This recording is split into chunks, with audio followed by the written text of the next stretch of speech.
주 안에서 축복합니다. 인사합시다. 주 안에서 축복합니다. 주 안에서 축복합니다. 예, 뒷분에게도 주 안에서 사랑합니다. 주 안에서 사랑합니다. 예, 예, 오래간만에 뵙는 분도 있고 또 이와 같이 예배 가운데 대면으로 예배드리는 우리 모두를 진심으로 축복합니다. 우리가 이제 자녀들에게 소통할 때 이 자녀들이 말귀를 잘 알아들으면 좋고 또 따라주면 좋을 텐데 부모 마음은 얼마나 냉가슴입니까? 내 마음을 자녀가 좀 알아주고 자녀뿐만 아니라 다른 제자들도 알아주면 좋겠고 또 나와 상관한 상대편이 알아주면 좋겠는데 그걸 참 알아먹기가 쉽지 않습니다. 내 맘 같지 않아요. 우리가 내 맘 같으면 무슨 문제가 있겠습니까? 서로 통하니까 소통하는 현장이 있겠죠. 먼저 우리는 자녀를 한번 생각해 보십시오. 자녀가 없으신 분은 그냥 상상해 보시면서 자녀들이 내 마음을 알게 하려면 어떻습니까? 어떤 것을 지시해 보죠. 나는 이것이 옳은 길이고 또 이와 같이 하고 싶다. 얘야, 길동아. 내가 몇 번 기회를 줄 테니까 그에 알아먹고 그렇게 움직여 다오 하면서 분명히 어떤 지시를 할 거예요. 책을 가지고 내게로 오라. 길동이는 책을 싫어해요. 또 놀기를 좋아하고 밖으로 나가기를 놀이터에 나가서 뛰어놀기를 좋아하는데 책을 가지고 오라고 하면 얘가 말을 잘 듣겠습니까? 그런 경우가 많잖아요. 그러면 뭐라고 합니까? 길동아, 내가 3번의 말을 할 때 말 안 들으면 가만히 두지 않겠다. 하나, 둘 하면서 어떤 기회를 더 주기 위해서 뭐라고 합니까? 둘의 반. 길동아, 둘의 반의 반. 또 둘의 반의 반. 계속 그러잖아요. 여지를 만들죠? 왜 그래요? 길동이를 어떻게든 소통하려고 하는 이 노력이에요. 그러고 나서는 마지막에 셋 하죠. 셋 할 때는 뭡니까? 완전하게 그가 소통의 장에서 끊어지기 위하여 셋 하려는 것이 아니라 들어올 때까지 기다렸다가 셋 하에서 들어올 때 기쁨을 누리는 거죠. 우리 하나님께서도 저와 여러분을 길이 참으시고 주님의 품 안에 와닿오. 이 땅에 던져진 존재로서 이건 데카르트 실존론에서는 이 세상에 던져진 존재와 저와 여러분이 오신 거예요. 부모님으로 태어났지만 하나님으로부터 멀어진 거예요. 왜 멀어졌을까요? 예, 우리 조상 태초에 우리를 창조하실 때 우리 조상인 아담이 범죄했어요. 그러니까 우리는 아담의 후손으로 태어난 자는 예외 없이 그 조상이 범죄하는 그 속에 들어가 있는 거예요. 쉽게 말씀드린다면 DNA가 그 속에 있는 거예요. 그것으로부터 그 허리로 씨로 나타난 모든 후손들은 다 그 죄 가운데 거할 수밖에 없어요. 아담이 범죄한 거로. 그러니까 우리는 나는 죄를 짓지 않았는데 근데 생리적으로 죄가 몸에 들어와 있는 거예요, 이미. 그래서 우리 모두가 죄를 범하게 됩니다. 그래서 오늘 본문의 말씀 27절 말씀을 보면 뭐라고 합니까? 한 번 죽는 것은 사람들에게 정해진 것이요. 왜 죽음이 왔다고요? 아담의 범죄로 말미암아 모든 인간들은 그 아담으로부터 벗어난 인간은 하나도 없어요. 그러니까 한 번 죽는 것은 우리에게 정해져 버렸대요. 그러면 이 죽음이 왜 왔을까요? 아담의 범죄로 말미암아, 죄로 말미암아 죽음이 온 거예요. 우리가 야고보서 1장 15절이나 로마서 6장 23절 말씀 봅니까? 우리 속에는 욕심이 있어요. 우리가 아니 나는 욕심 없이 법 없이 살 수 있어 라고 하지만 한번 어떤 상황 속에서 견물생심이라고 어떤 정말 아름다운 것 혹은 내가 갖고 싶은 것이 있을 때 유혹이 없던가요? 욕심이 없어요? 있어요. 예, 있게 되는 거예요. 그럼 욕심이 있을 때 뭐가 낳는다고 그래요? 욕심이 잉태한 즉 죄를 낳고. 그럼 죄가 뭐가 장성함으로써 뭐가 돼요? 사망. 죽음이란 말이에요. 누구라도 이런 것에서 벗어날 길이 없어요. 그 죽음의 현상이에요. 근데 이런 죽음의 현상을 놓고 우리는 그냥 아무 문제 없는 것처럼 살아가잖아요. 그 후로 그래서 죽음이 왔고, 죽음만 왔습니까? 오늘 9장 27절 말씀 보면 죽음과 동시에 심판이 있으리래요. 죽음으로 끝나는 거 아니에요. 우리는 육신이 죽어서 그냥 그냥 사라지고 없어지면 그나마 또 그러한 고통 속에서 헤매지 않아도 될 수도 있어요. 근데 심판이 있대요. 요한복음에서는 이것을 이 생명의 부활로 또 심판의 부활로 부활을 다시 살려내가지고 영벌에 처할 자는 고통 속에서 끊임없이 고통이 있게 하고 생명이 있는 자는 기쁨으로서 끊임없이 기쁨을 누리게 하는 이 두 가지로 갈린 일이 우리에게 정해진 것이라는 겁니다.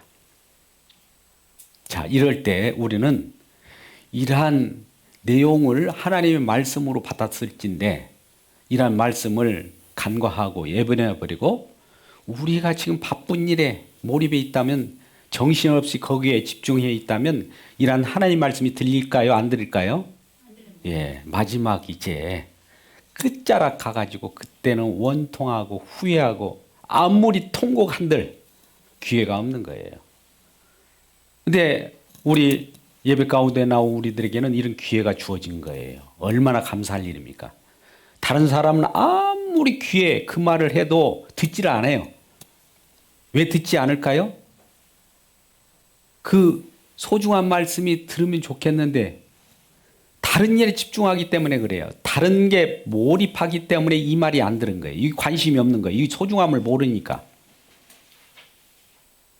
그들은 왜 못 들었냐고 물어보면 아니 나는 이 일에 바빴다. 저 일에 바빴다. 이런 얘기를 한단 말이죠. 바쁘게 만든 자가 누구예요? 뒤에서 배우에 조종하는 자가 그 말을 하나님의 말씀을 못 듣게 바쁜 일을 던져주어서 그쪽에 몰입하게 만드는 거예요. 세상 권세 잡는 마귀라는 이 말이에요. 그럼 영적으로 이것을 민감하게 느끼는 분들이 아무리 외쳐도 듣지 않습니다. 그런데 웬일인지 그 하나님의 말씀에 귀 기울이고 민감하고 또 성령의 인도함을 받아서 예배 가운데 나온 분들이 얼마나 소중할까요?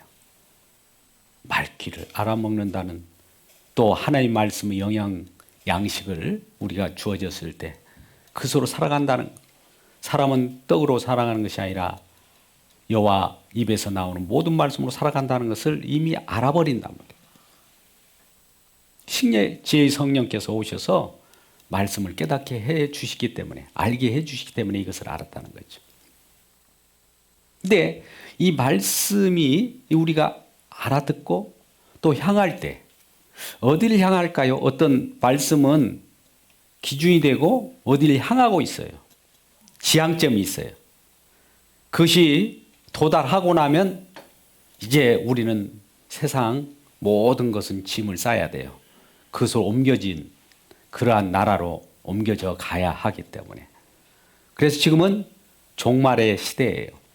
왜? 예수님께서 2020여 년 전에 이곳에 오셔서 이 땅에 오셔서 종말을 고하셔요.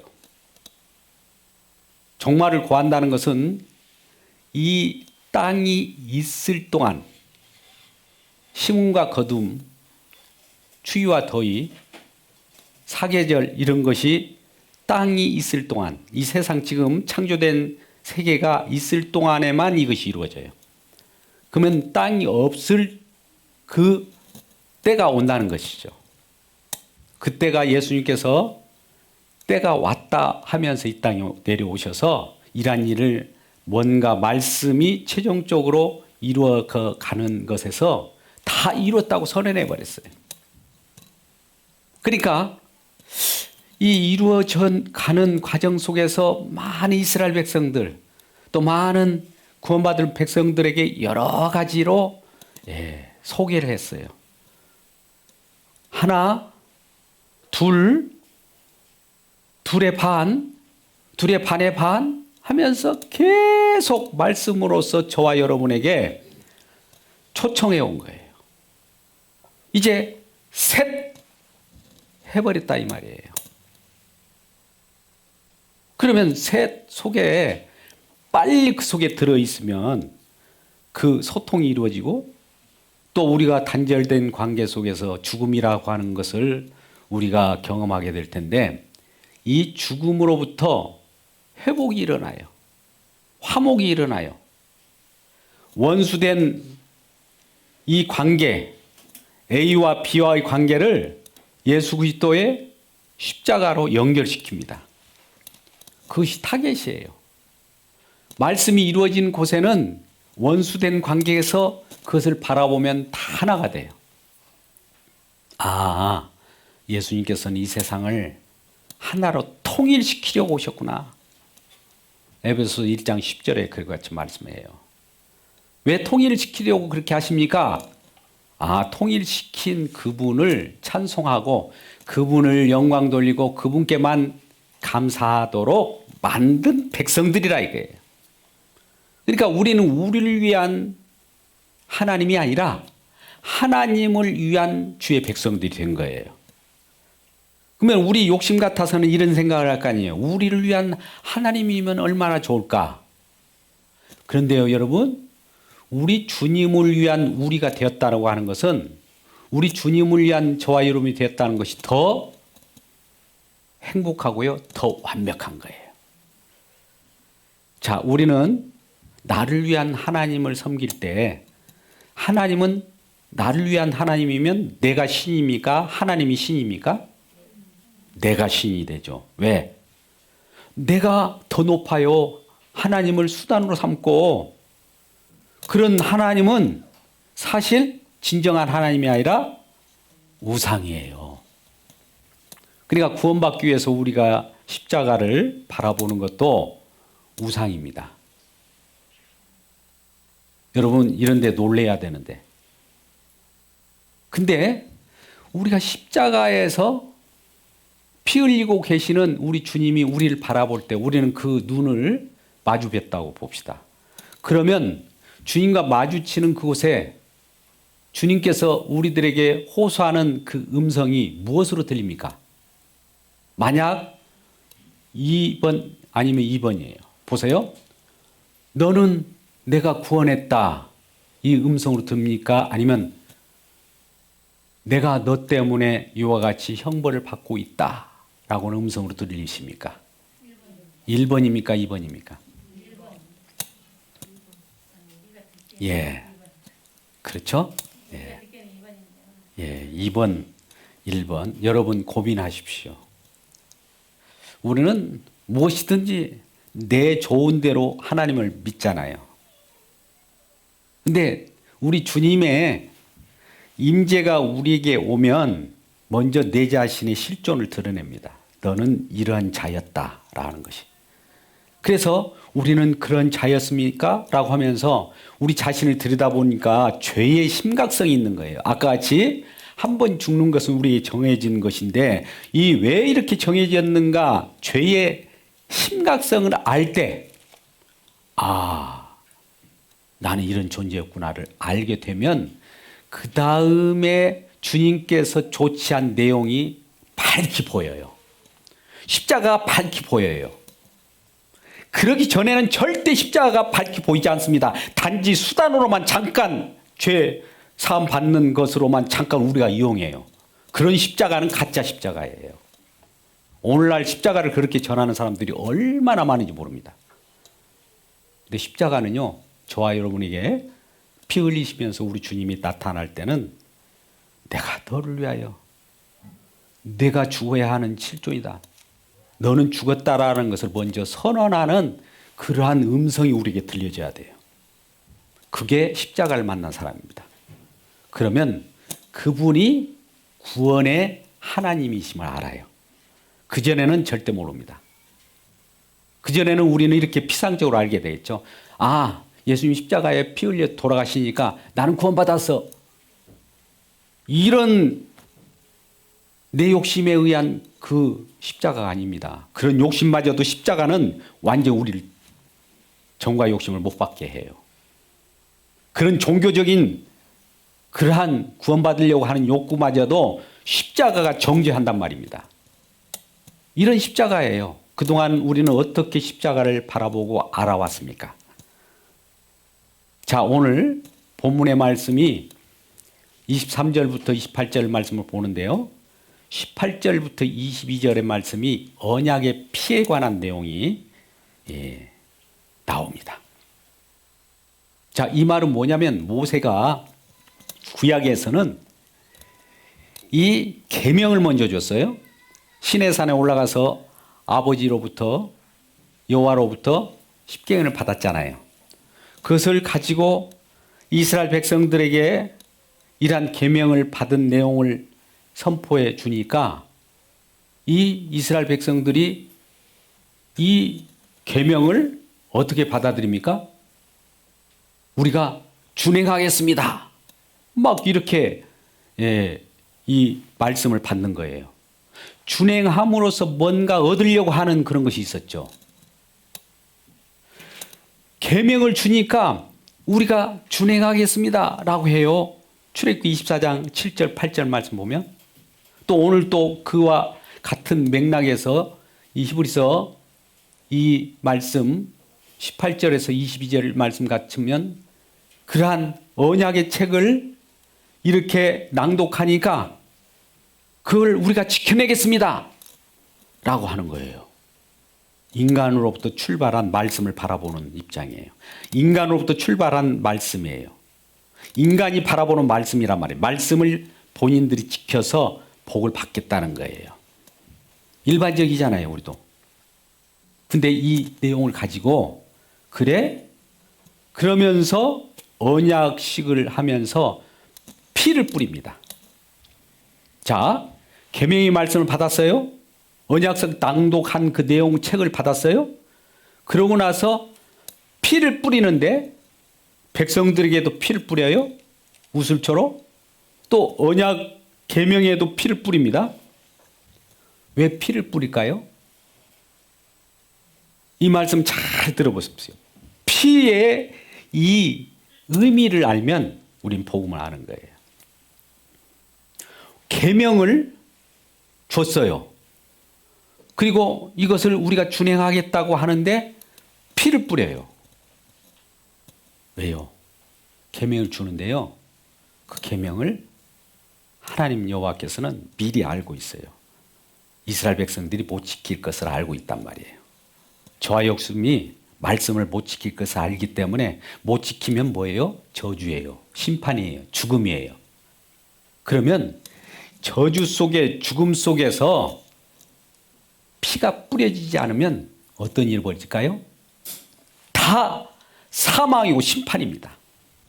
그런데 22절 오늘 히브리서 9장 22절에는 피 흘림이 없은즉 사함이 없느니라. 그럼 반대로 바라봅시다. 피 흘림이 있다면 사함이 있다는 거예요. 피를 뿌려준 거예요. 그러면 피를 왜 뿌릴까? 언약식 하는데 왜 피를 뿌릴까? 아, 계명을 줘가지고 이스라엘 백성들이 자기네들이 준행하겠다고 하는데 왜 피를 뿌려요? 못 지켜서 나중에 심판을 받게 되거든요. 그러니까 여호와 하나님께 미리 알고 피를 뿌려주는 거예요. 아, 너희들이 계명을 받았고 준행하겠다고, 말씀을 지키겠다고, 말씀대로 살겠다고. 근데 말씀대로 살아보니 안 되는 거예요. 날마다 양심의 가책을. 조금 일부 말씀대로 사는 부분들이 일부 있을 거예요. 뭐 99.99% 말씀으로 살았다는 사람들도 있을 수 있어요. 근데 0.002%라도 그 지켜지지 않으면 하나님의 말씀 온율법은 하나만 조금만 부족하더라도 전부 무효가 되거든요. 그러잖아요. 우리 인간들은 어느 정도 하면은 인정하지만 하나님 말씀은 조금만 어겨도 다 안 지킨 거예요. 그러니까 그 후에 일어날 일을 우리 요 하나님이 미리 알고 피를 뿌리게 한 거예요. 피라는 것은 이제 피 속에 죽음이 들어있는 거예요. 누가 대신해서 죽는다는 거예요. 누가 대신해서 죽으면 저와 여러분은 죽음은 없습니까? 누가 대신해 주니까 나는 살기만 할 거야 이런 겁니까? 나도 같이 죽고 나도 다시 살아가는 거예요. 죽고 사는 일이 있어야 되는데 우리는 죽지 않고 산다예요.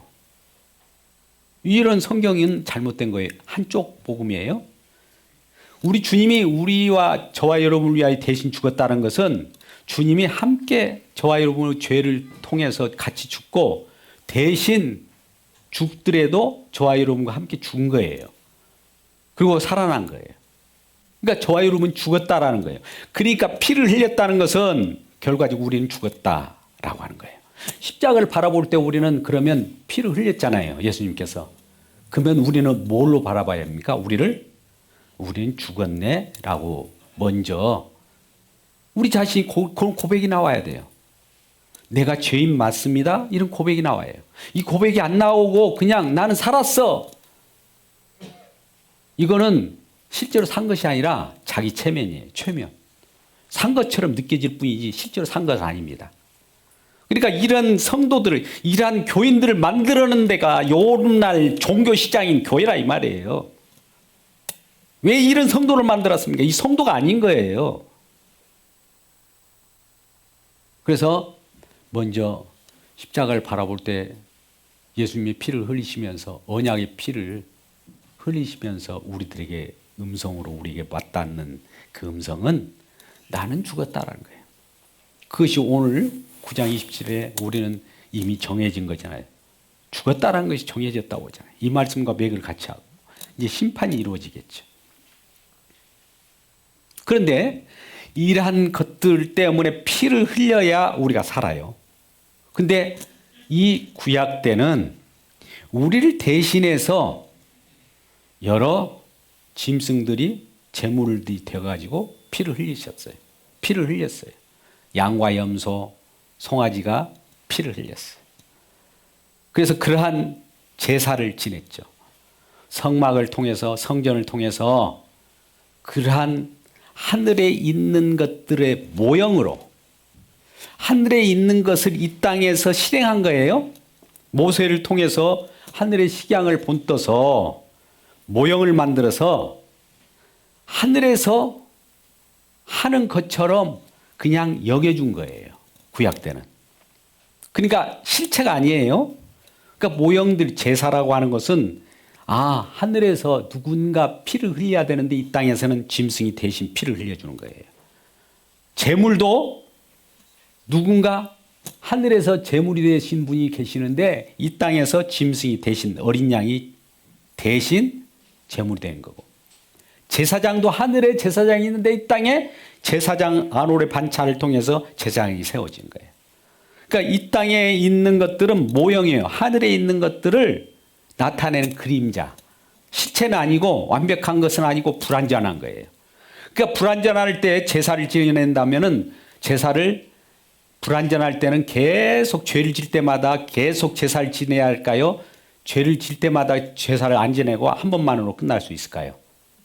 계속 죄를 질 때마다 양을 잡고 소를 잡고 죄를 질 때마다 계속 반복해야 돼요. 반복한다는 것은 뭐예요? 불완전하기 때문에 그런 거예요. 그래서 제물도 계속 반복해서 들어와야 돼요. 그러니까 예루살렘 성전에 있는 주변에는 피로 물들어 있어요. 피비린내가 완전히 그 장례를 장악해버려요. 여러분 피비린내 나는 그런 피제사 예루살렘 성전 주변에 그 제사장들과 많은 사람들이 목축을 해가지고 오는 그 양들이 얼마나 하루에 죽어나간지 아십니까? 끔찍할 정도예요. 그 대제사장도 목숨을 다하면 또 새로운 대제사장이 계속 교체가 돼요. 제사도 아까 제사에 하는 장소도 성막에서 성전으로 바뀌잖아요. 계속 바뀌어 나가요. 근데 마지막 성전이 누구예요? 마지막 성소가 예수 그리스도. 그분이 성소가. 성전을 헐라. 내가 사흘 만에 내가 일으키시라 하면서 우리 주님이 성전으로 오셨잖아요. 마지막 성전. 제물. 우리 주님이 그동안 수, 염소, 양을 잡았지만 어린 양 마지막 제물로 우리 주님이 나타나셨죠? 그러지 않습니까? 제사장, 많은 대제사장들이 세워졌어요. 근데 대제사장들이 자기 정치적인 야욕에 의해서 자기들이 결탁한 로마와의 결탁 속에서 자기들의 이 세상의 번창함을 위하여 제사도 지내고 그랬단 말이죠.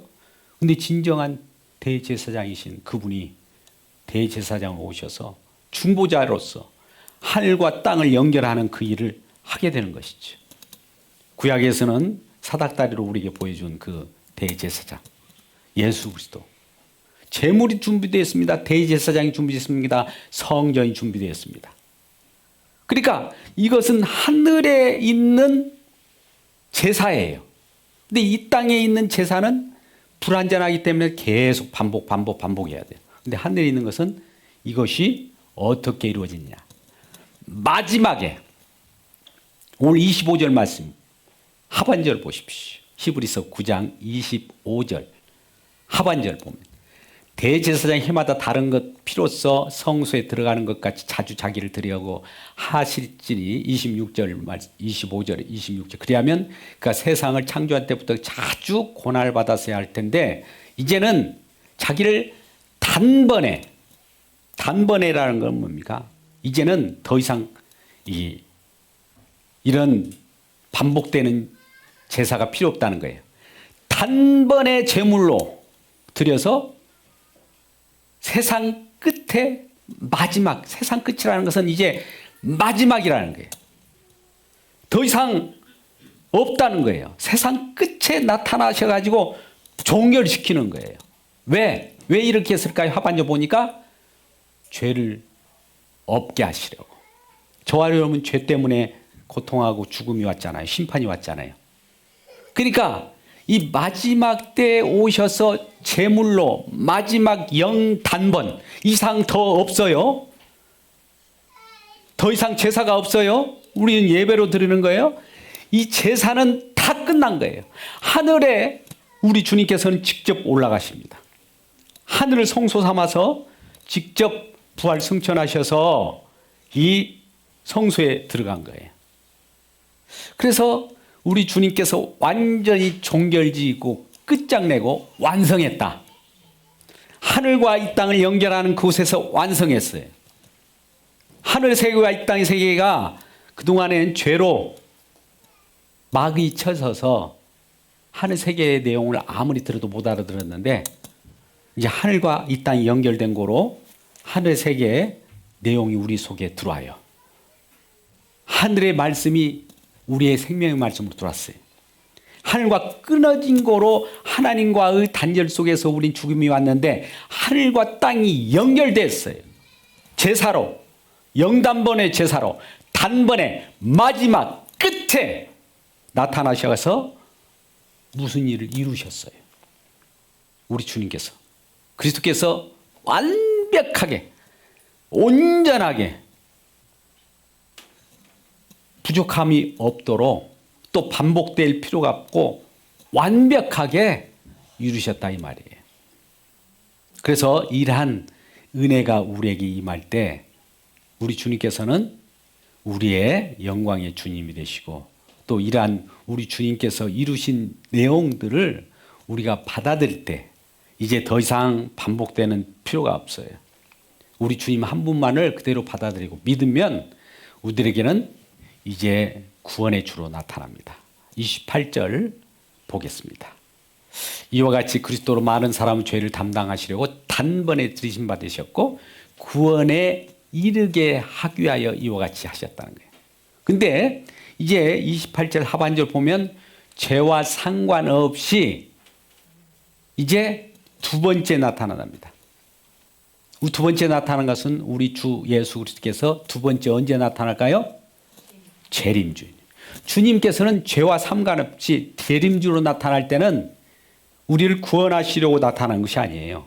죄와 상관없이 죄를 구속하기 위하여 그때 나타나는 것이 아니라 그때는 심판을 감당하기 위하여 나타나요. 어떤 심판이냐?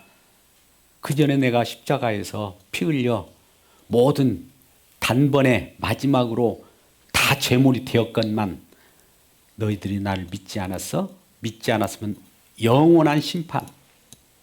믿었으면 구원의 주님으로 나타나는 거예요. 여러분, 십자가를 어떻게 바라보십니까? 우리 주님은 지금도 저와 여러분의 하나, 둘, 셋 외치면서 마지막 둘의 반을 계속 외치고 있는지도 몰라요. 그래서 마지막 셋 완결, 마지막 끝, 영원한 영단번의 제사를 우리 마음 가운데 가질 때 이제 성령이 우리 가운데 임하여서 이걸 보증해요. 완전히 끝났어? 완전히 끝났대? 완전히 이루었대? 누가 이렇게 보증한다고요? 성령이. 예수님께서 보내신 성령이에요. 성령은 이 역할을 하기 위해 이 땅에 오신 거예요. 성령은 저와 여러분에게 마음에 감동을 주셔서 하나님의 말씀이 이루어졌다는 것을 증언하는 증언자로 온 거예요. 요한 1서에는 물과 피와 성령이 우리는 증인을 세 사람을 셋을 세워야 완전하자고 하잖아요. 물과 피와 물, 말씀, 피, 예수 그리스도께서 이루신 거, 성령 다 증거가 다 된 거예요. 이러한 성령의 이끌림 받고 진정한 영원한 마지막에 단번에 제물가 되셨고 단번에 제사가 되었고 단번에 하늘 성소로 우리 주님께서 진입하셔서 오늘도 변함없이 그러한 주님의 공로를 우리들에 통하여 우리들에게 임하게 하셔서 그 은혜 속에서 주님이 주님 되심을 믿고 우리 모두가 기뻐하는 주의 백성 되시기를 주님의 이름으로 축복합니다. 기도하겠습니다. 아버지 하나님.